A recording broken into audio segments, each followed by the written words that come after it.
Hi, I'm Mike Dowd. I'm 31 years old. I live in Niagara Falls, Ontario. I was born and raised, and I'm a firefighter with the Niagara Falls Fire Department. Hi, I'm Amanda+. I'm 32. I am a paramedic with the region of Niagara, and I work my ass off. Amanda and I met 8 years ago when we were working for a transfer service doing patient transfer, and I saw her one day in a dirty, stinky garage. I totally remember that. It was my first day. He had already worked there, and he was all cool guy, hanging out with like the other workers, and I was the new girl, and I was all shy and just standing there, and I saw him, and I thought, I know that guy. And thought that I knew who she was, and she also thought that she knew me. And he kept staring at me. Well, at first I thought, wow, who's that? And I'm gonna get to know this girl. And I think I looked at her and she gave me the finger. And I was like, yeah, I know that guy from somewhere, and I couldn't figure it out. So as time went on, we started talking, and we just kept asking each other, like, do you know this person, you know that person, what school did you go to, like, how do we know each other? Figured out that we did not know each other, and then we've been inseparable ever since. And then we just were inseparable. Like, he was always there, and then he ended up staying over one time and never left. I don't think we ever officially said, okay, so now we're dating, or we just kind of assumed. I don't think we ever had like a conversation. It was just like, okay, like you stayed here now, you've been here a week, I'm pretty sure you're my boyfriend. And you know, there's somebody else. Personality. And just everything. Really though, her personality.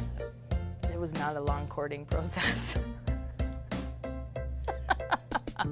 Every day is a fond memory. It was, we worked together a few times, and then there was a few drinks and maybe a sleepover. And that was it. We like the same music. We like to go to the same places, same restaurants.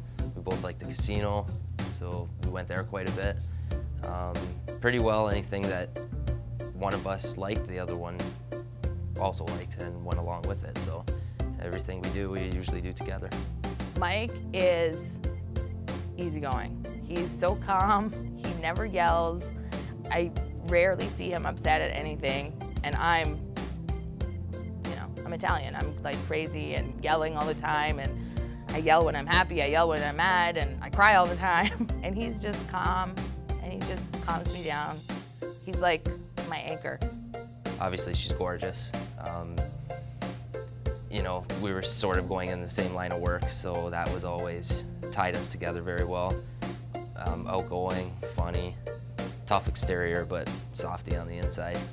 And then just, you know, she kept me grounded in the whole process. So if I was ever sort of drifting off, pull me back in, and you know, I'd like to say I did the same for her.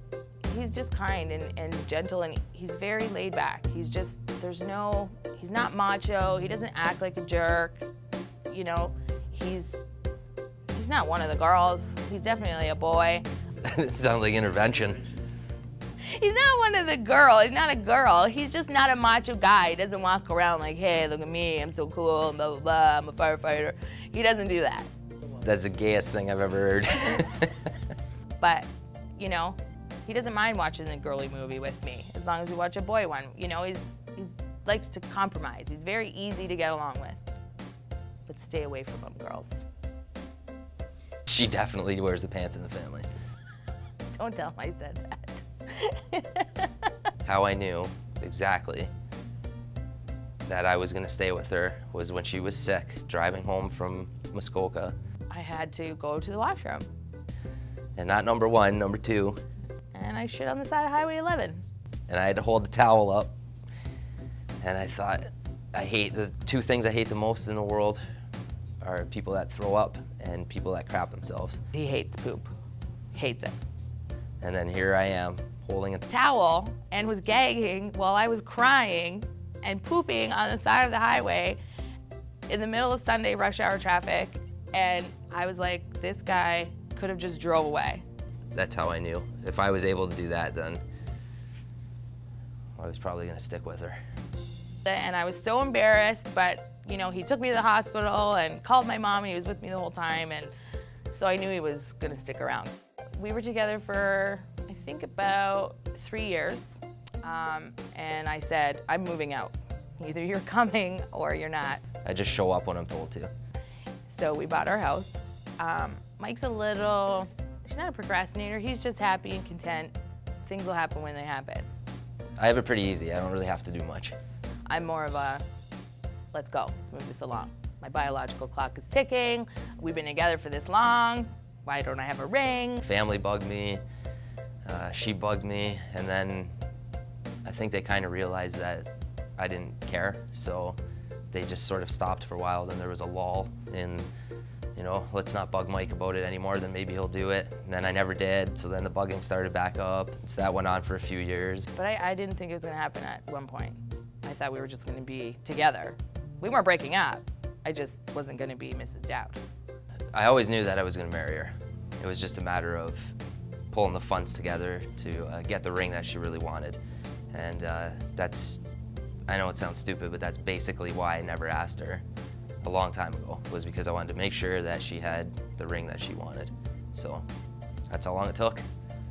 When he opened the box and I saw the ring, I was like, oh my God, it's beautiful. But I didn't really, I looked, glanced, and I looked back at him, and I was crying, and I was making weird noises and whining, and he was like, look at the ring, look at the ring. And I'm like, I did. And he's like, no, look. And it said Tiffany's on it, and I'm like, oh, and he's like, I got the ring. And I'm like, oh, thanks. Because I just wanted to be engaged, and everybody said that, you know, oh, she won't say yes unless you get her the ring, and blah, blah, blah. And I always joked that, you know, we've been together for 8 years, so now it has to be good, or else I'm not saying yes. But that wasn't the case. I waited, and I waited, and I waited. And I'm glad I waited, because of course I got a beautiful ring, but the best part is I got Mike.